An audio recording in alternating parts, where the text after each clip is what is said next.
Y'all, it's a weeknight. You want to get some good groceries on the table, lickety split. Say no more. Today on the set, Sloppy Joe's, homemade Sloppy Joe's. Nothing out of a man-witch can. It's going to be some good groceries, y'all.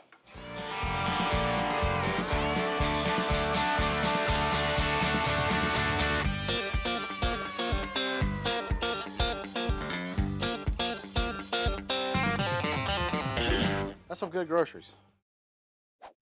All right, so once your griddle's up to temperature, it's got a nice little smoke rolling off of it. That's exactly what you're looking for here, y'all. We're gonna add our 80/20 ground chuck right to the middle. So we're gonna come here and chop up our meat. We're gonna chop it up almost like it owes us money a little bit. We also just wanna make sure everything gets a nice brown to it. That brown is flavor, nice caramelization. And it doesn't take very long, y'all. Look at all that nice caramel color. Again, chop this up. You want to make sure you want to have fine pieces of meat and let the griddle just kind of do its work. This process shouldn't take no longer than really about 2 to 3 minutes here. All right, now, once your meat is kind of looking like this right here, browned, most of it's cooked through, now it's time for our other ingredients.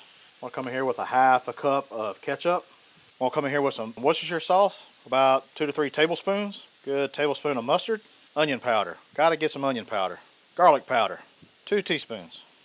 And just a hint of red wine vinegar. This is going to give us a nice little tang. Last but not least, a little bit of the essential blend. This has got your salt, got your pepper, other little goodies. Once you got all that, we're just going to come in and we're going to give us a toss together. Make sure everybody's all incorporated. And also, by the way, I got the griddle all on low. Now we want to taste, see if we need to add, delete, whatever.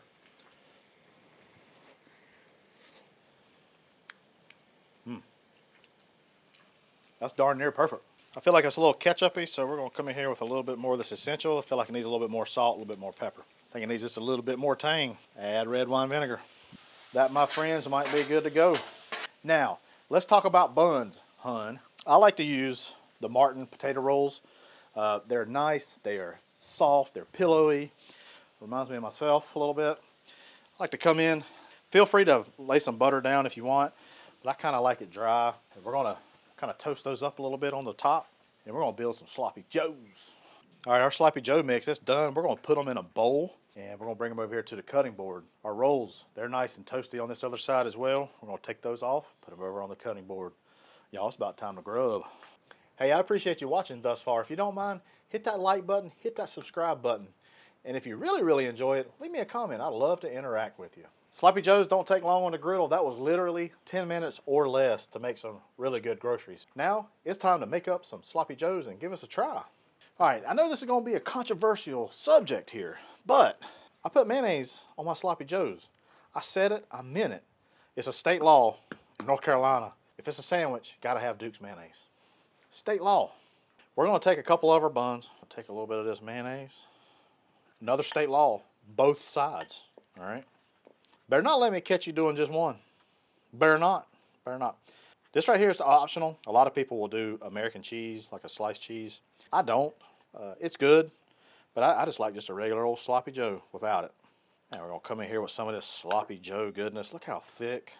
Just look at that. Man, we could call this is like a churched up Sloppy Joe, right? Manwich is typical Sloppy Joe. We'll just call this like a Sloppy Joseph. You know, that way it'd be a little bit more churchy. You know what I'm saying? Now, let's come here with our topper of our bun, and just like that. Ta-da! Boy, look at that little lovely. Ain't she pretty? I'm pretty proud of these old Sloppy Joes. Churched up Sloppy Joes, whatever you want to call it.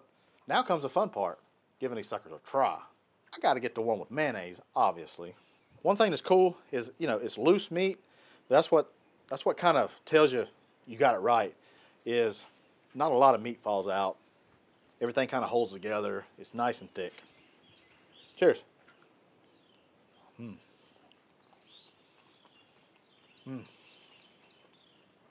It's rich, a little tangy. Just so rich, flavorful, creamy from the mayonnaise.